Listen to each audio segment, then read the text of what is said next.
Tume ya maadili na kupambana na ufisadi nchini EACC imetoa onyo kwa madereva watakaopatikana wakitoa hongo na kuhatarisha maisha ya abiria. Mkurugenzi wa tume hiyo eneo la Magharibi mwa Kenya, Eric Ngumbi, amebainisha kuwa kama tume wamewekeza juhudi za kuhakikisha ajali zinapunguzwa hasa msimu huu wa Krismasi, huku akiwataka madereva kutovunja sheria za barabarani ili kulinda maisha ya Wakenya. Wakenya wanaposafiri kuelekea maeneo tofauti nchini kwa sherehe za Krismasi na mwaka mpya,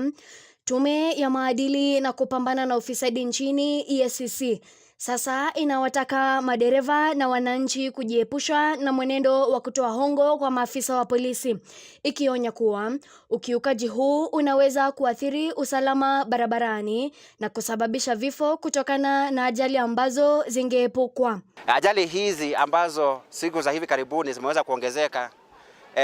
zinaweza zikalaumiwa kwa makosa ambayo yanaweza yakaepukwa ikiwa wale ambao wanaendesha magari barabarani, wakiwemo madereva wa magari ya umma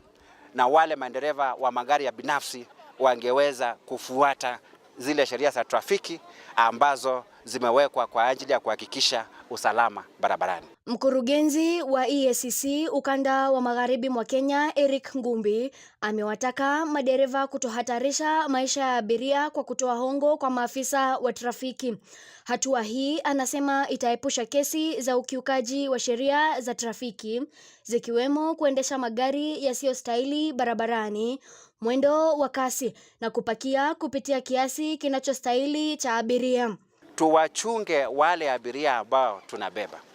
Hakuna haja wewe unafanya makosa, unabeba gari ambayo inabeba watu kupita kiasi, kisha unatoa hongo ili uweze kukwepa sheria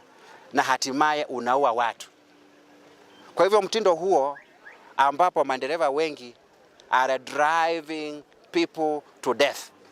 unatakiwa ukomeshwe. Aidha, amefichua kuwa maafisa wa EACC watafuatilia kwa karibu visa vya ufisadi katika barabara kuu nchini na kuwakamata madereva au maafisa wa trafiki wanaopatikana wakijihusisha na visa vya hongo.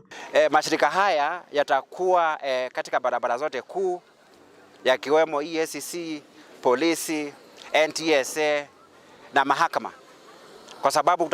kutakuwa na zile mobile courts ambazo zitatumika ili kutoa ile instant justice, na wale ambao watapatikana wakiwa wamevunja sheria hizi pamoja na kutoa hongo ili waweze kuepuka